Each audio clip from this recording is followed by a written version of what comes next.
ఓం శ్రీ గురుభ్యో నమః. ఓం గం గణపతయే నమః. ఓం ఐం సరస్వత్యే నమః. ఓం శ్రీమాత్రే నమః. ఓం వాగర్ధావివ సంపృక్తో వాగర్ధ ప్రతిపత్తయే జగతః పితరౌ వందే పార్వతీ పరమేశ్వరౌ.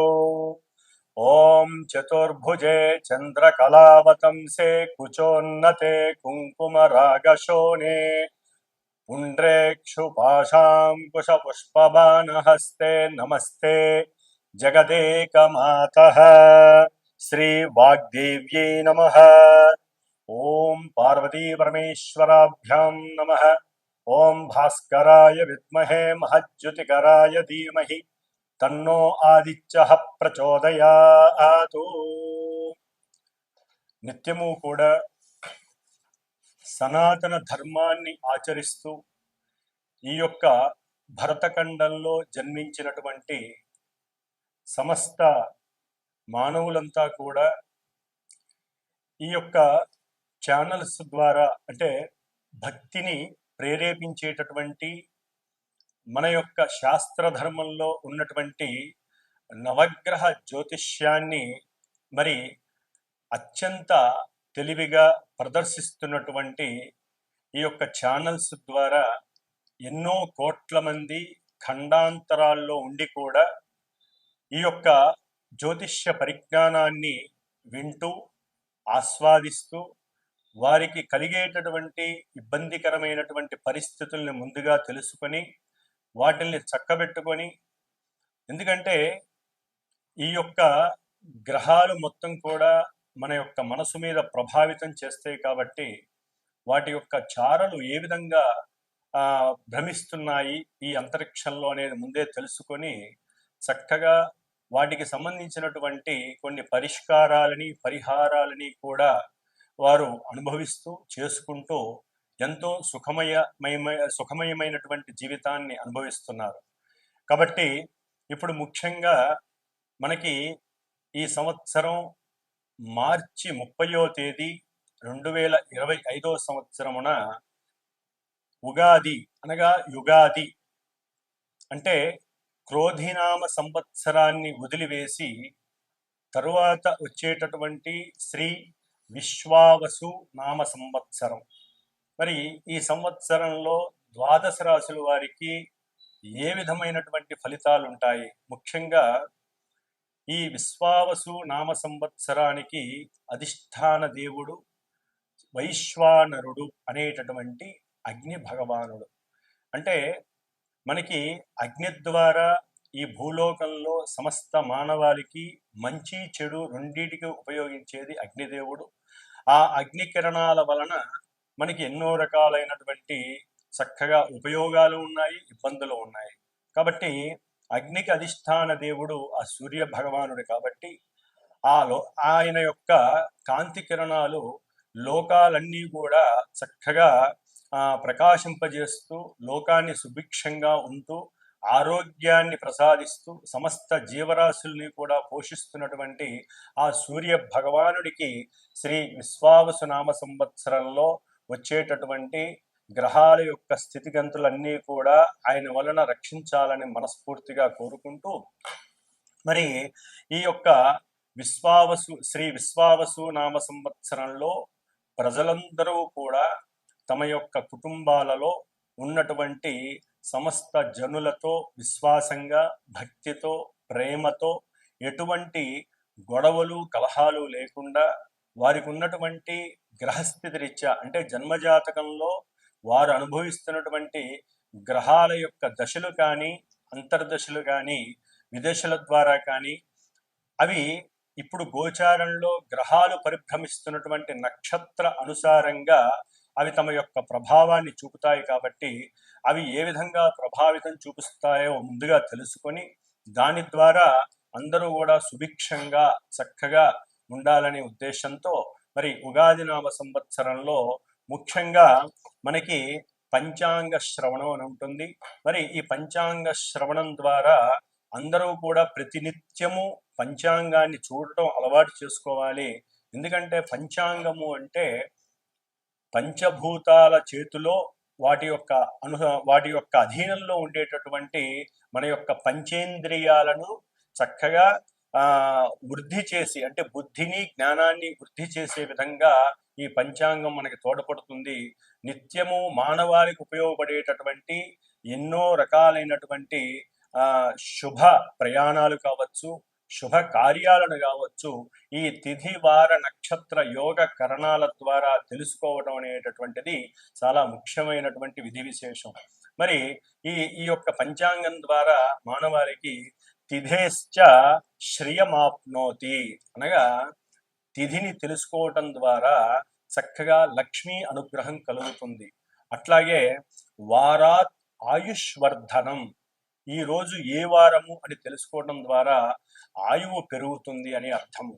అట్లాగే నక్షత్రాత్ హరతే పాపం, నక్షత్రాన్ని తెలుసుకోవటం ద్వారా మనం చేసుకున్నటువంటి ఇంతకు ముందు రోజు వరకు ఉన్నటువంటి పాపాలన్నీ కూడా హరించేటటువంటి పరిస్థితి నక్షత్రం ద్వారా తెలుస్తుంది. యోగా రోగనాశనం, అంటే యోగాలు మనకి 27 యోగాలు ఉంటాయి. నక్షత్రాలు 27 అట్లాగో యోగాలు కూడా 27 ఉంటాయి. నక్షత్రానికి యోగానికి లింక్ అయి ఉంటుంది కాబట్టి ఆ యోగం ద్వారా మనలో ఉన్నటువంటి సమస్త రోగాలు కూడా పటాపంచలైపోయి సంపూర్ణ ఆరోగ్యవంతులం అవుతాము. అట్లాగే చివరిగా మరి కరణాత్ కార్యసిద్ధిస్తూ, మనకి మొత్తం మీద 11 కరణాలు ఉంటాయి.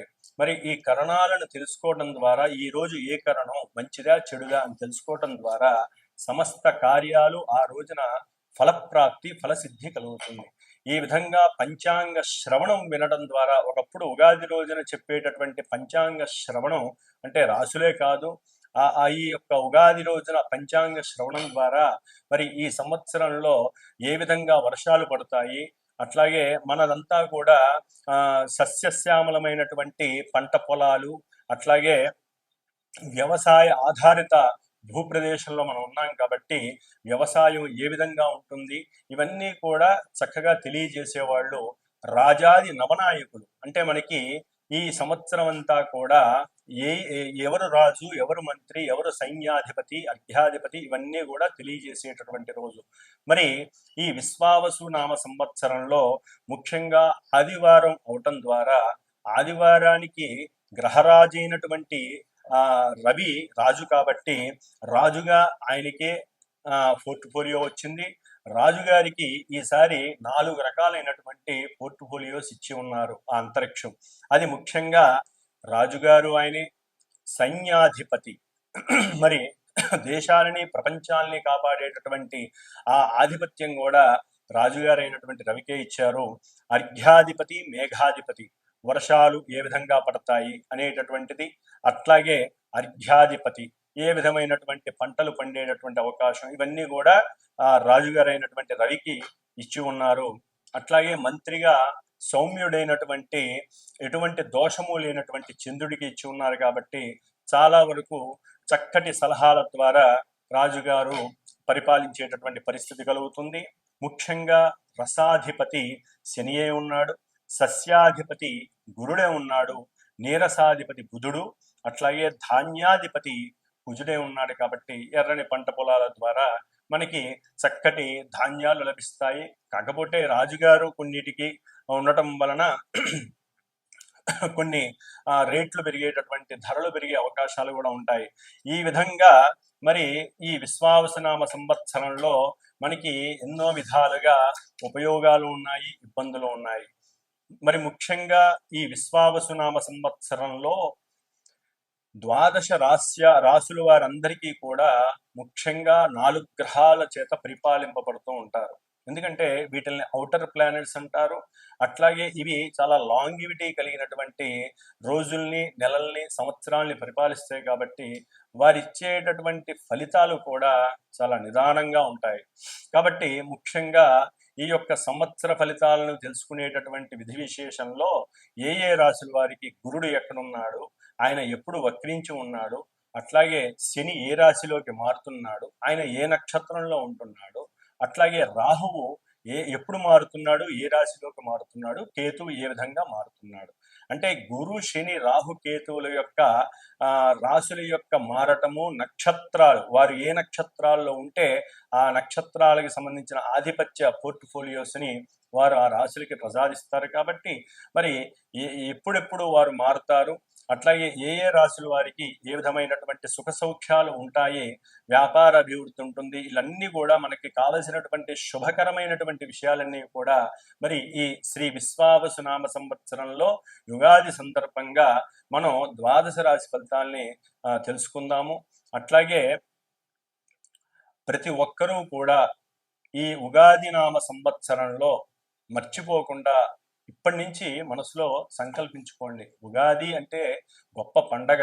నూతన వస్త్రాలని పొద్దున్నే ధరించడం, స్నానాలు పూజలు చేసుకొని, అట్లాగే చక్కగా తిలకధారణ కంపల్సరీ చేసుకునేటటువంటి అలవాటు చేసుకోండి.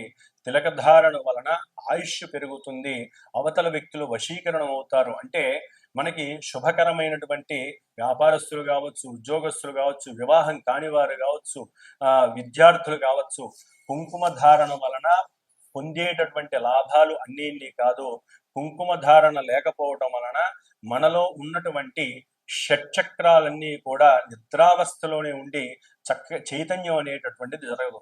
ఆజ్ఞాచక్రంలో ఎప్పుడైతే మనం తిలక ధారణ, దాన్ని బొట్టు అంటారు, స్త్రీలే కాదండి పురుషులు అందరూ కూడా ధరించగలిగితే గనక చిన్నదో పెద్దదో, ఎరుపుదో తెలుపుదో గ్రీన్దో ఎవరికి నచ్చిన కలరు వారు కంపల్సరీ తిలకధారణ చెయ్యండి.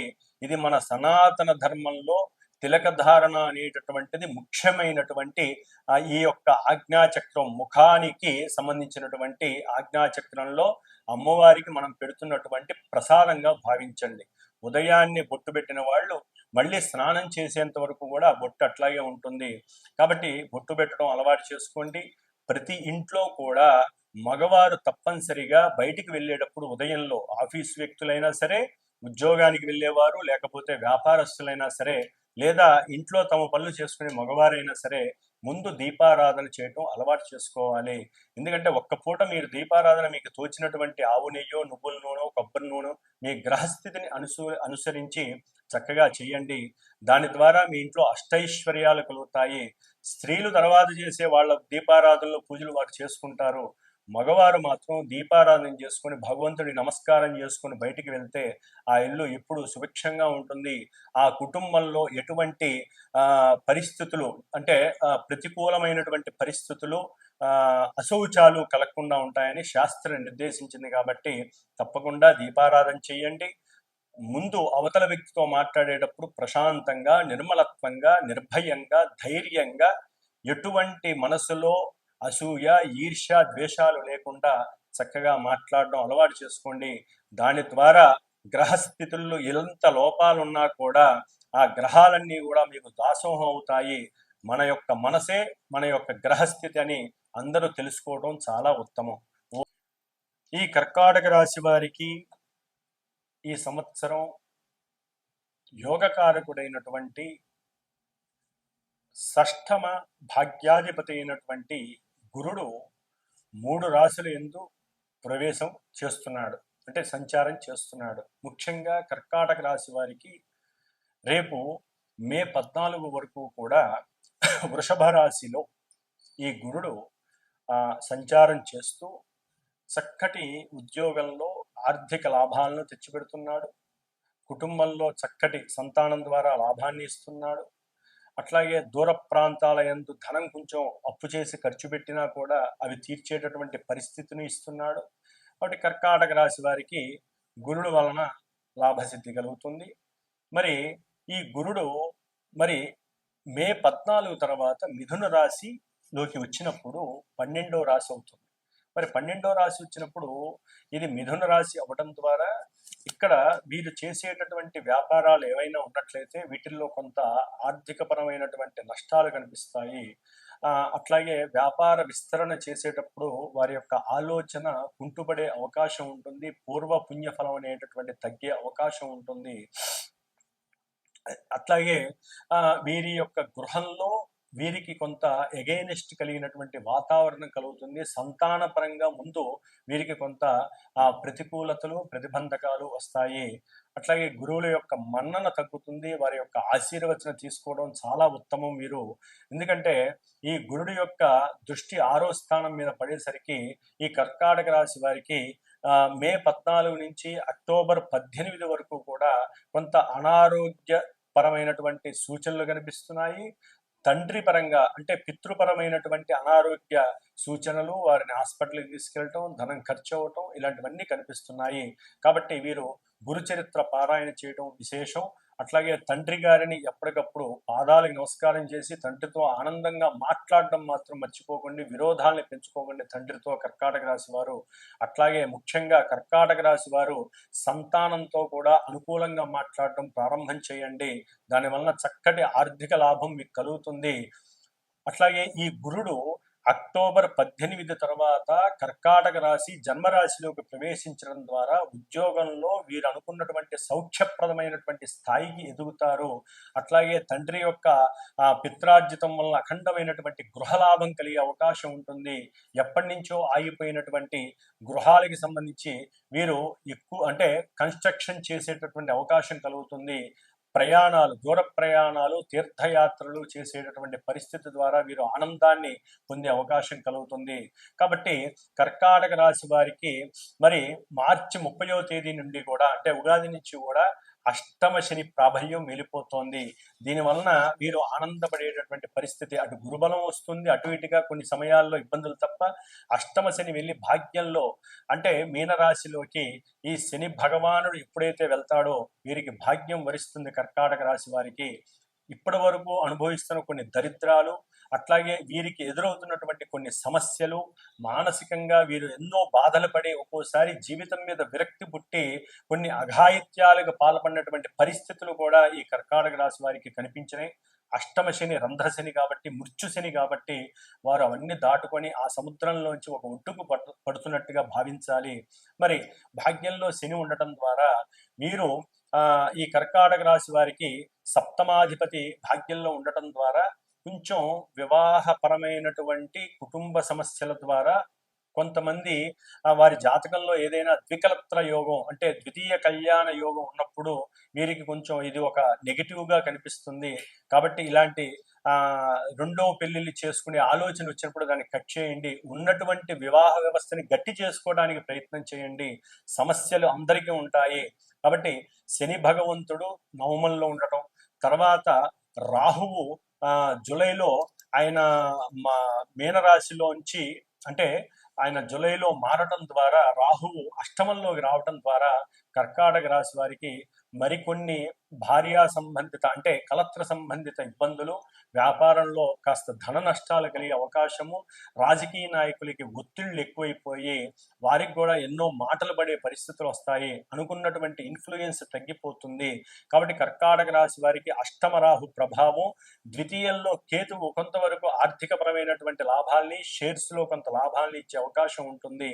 ఏదేమైనప్పటికీ కర్కాటక రాశి వారు రాహుగ్రహ స్తోత్రాన్ని ఎక్కువగా పారాయించేయండి. రాహుగ్రహానికి సంబంధించినటువంటి జపాలు, అట్లాగే దుర్గాదేవికి సంబంధించిన చండీ హోమాలు, సప్తసతి పారాయణలు, నిత్యము దుర్గాదేవి అష్టోత్తరం చేసుకున్నట్లయితే వీరికి సాధ్యమైనంత వరకు ఈ యొక్క రాహుగ్రహం వీరికి కుంభరాశిలోకి మే 18కి వస్తుంది. కాబట్టి మే 18 తర్వాత వీరు దుర్గాదేవి పారాయణ ప్రారంభం చేయండి. ఓం దుమ్ దుర్గాయే నమః అనేటటువంటి బీజాక్షరాన్ని ఎప్పుడూ మీరు మనన చేస్తూ ఉండండి. దుర్గా అష్టోత్తరంతో రోజు దుర్గాదేవికి పూజ చేయండి.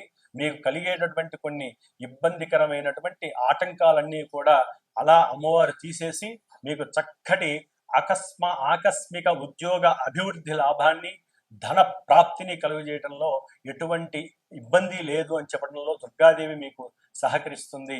ఓం దుమ్ దుర్గాయే నమః. ఓం శ్రీమాత్రే నమః.